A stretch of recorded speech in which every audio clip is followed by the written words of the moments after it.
seat to stand. Human rights activists talking about Dele Farotimi yesterday broke down in tears. No, it was an emotional video. I watched it. I don't know if you saw the video yesterday. I saw the video. You saw the video. Yes, well, I saw the video, but I didn't watch it well, so I don't know what the man, Yeah, what it, make the man. yeah, it was overwhelmed. Maybe it will be. Nigeria, Nigeria situation, honestly speaking, if you don't take it easy, you will be overwhelmed and burst into tears. We are just looking for one way or the other to control it. But in some cases, very peculiar because he just saw what Nigeria is at Ekiti. So He was overwhelmed with joy. It's The joy. support, the massive support. the support he received. Yeah, he received. Yeah, from that's Nigerians. that's a very nice one. Yes, he received support. That's the truth of the matter. And ethnic or anything, everybody, both Yoruba, Igbo, nothing. Yeah. Everybody supported him, and something like that. That's a tear of joy. He said if not for Nigerians that stood for him, Nigeria would have happened to him. He experienced it a bit. He experienced but thank God, Nigeria a bit. but thank God he was not drawn away with But Nigeria. himself showed Nigeria pepper. Nigeria and its criminal justice system. Yes, now. Yes, now. Now 50-50. That is the truth of the matter. If you want, Yoruba will say, "Olóòótọ́ ìlú ni kàlú." They still say, "Olóòótọ́ kò kí ń lẹ́ni." That means if you are honesty, you will be the enemy of authority. That's the truth of the people in authority. They don't like truth. If you tell them the truth, you are in trouble. John Baptist tell that king truth, and what happened to his head? It was removed. That does it. All right, viewers, you can join the conversation in the comment section. Very, very important. Share your opinions. Join today's topic. I'm here to read every of your messages. Now, quickly to Okokondem or Mr. Mike. Is it Okokondem or Mr. Mike? Mr. Mike was here before Okokondem. Good afternoon. Thank you. Morning to you once Good again. morning, Adekule Mike. Yeah, good to see you once again on the program. Quickly to Peter Odili and Wiki. It's a matter of two ex-governors digging it out with each other. What do you have to say? I brought you back to life politically. I think What the battle what of, brought about all these panthers? of course, it was a response to Odili's recent comments that if not for Fubara, that is the present governor of Rivers State, that Wike will have turned that state into his personal estate. And for the kind of person you know Wike to be, I don't think he waited for 24 hours before a response to that panther was released. So he got back to Odili by saying that he was already gone. I was already dead politically, but that he brought him to life in 2007 or thereabout. So, Odili being the father of virtually all the governors since 1999, that Odili himself was the governor of that state. He has played a godfather role to the likes of Amechi, Chibuke Amechi, to the likes of Wike himself and every other person. So what I see in Rivers State is a chain of betrayal. This governor comes in, betrayed by the next one. Rotimi Amechi comes on board, betrayed. Wike comes on board, betrayed, and all. It's a cycle. It seems to be an endless cycle.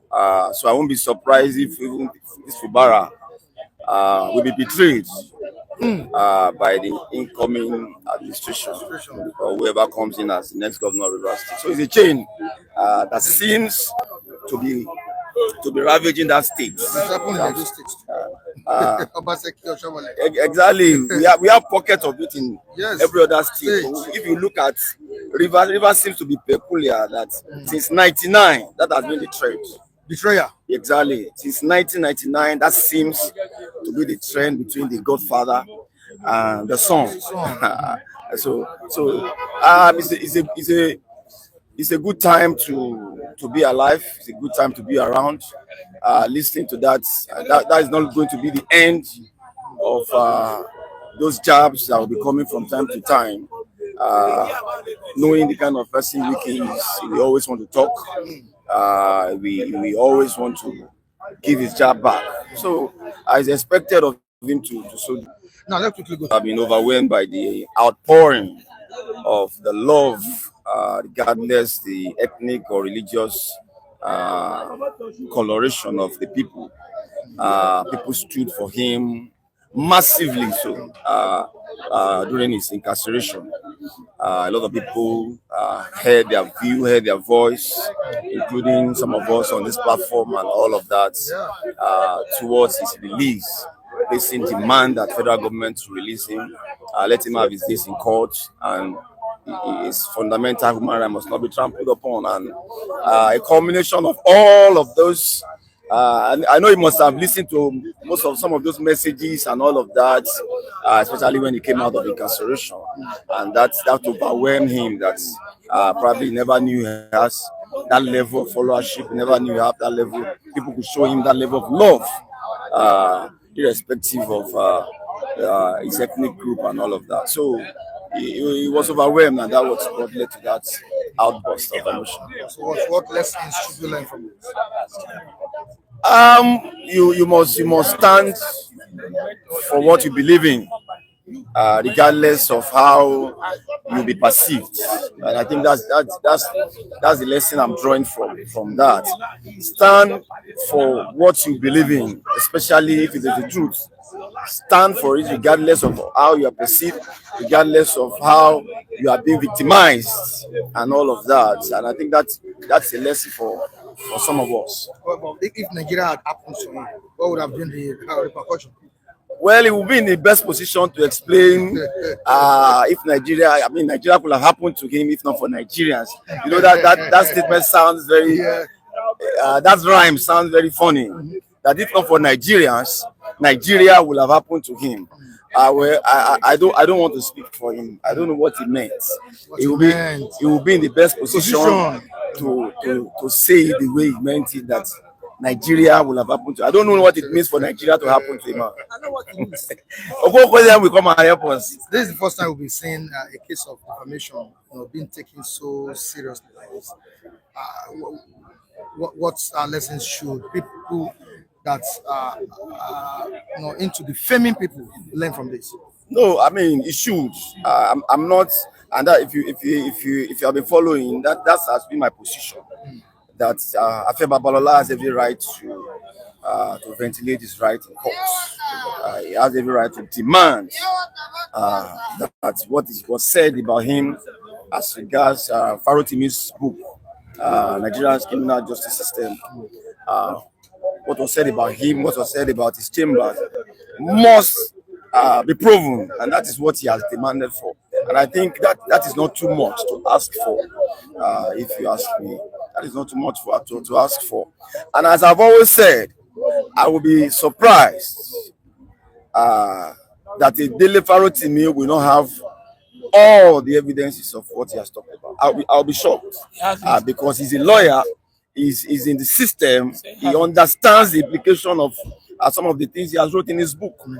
So I want to believe very strongly that he knows exactly what he's doing. He knows the path he's following, and he can always prove what he has written in the court of competent jurisdiction. Thank you so much, Michael. Many thanks, Michael.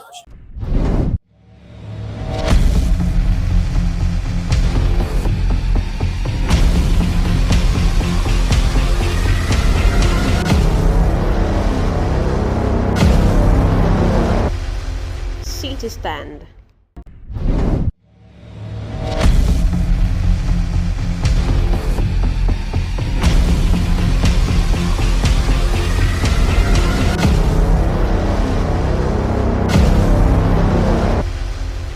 To stand.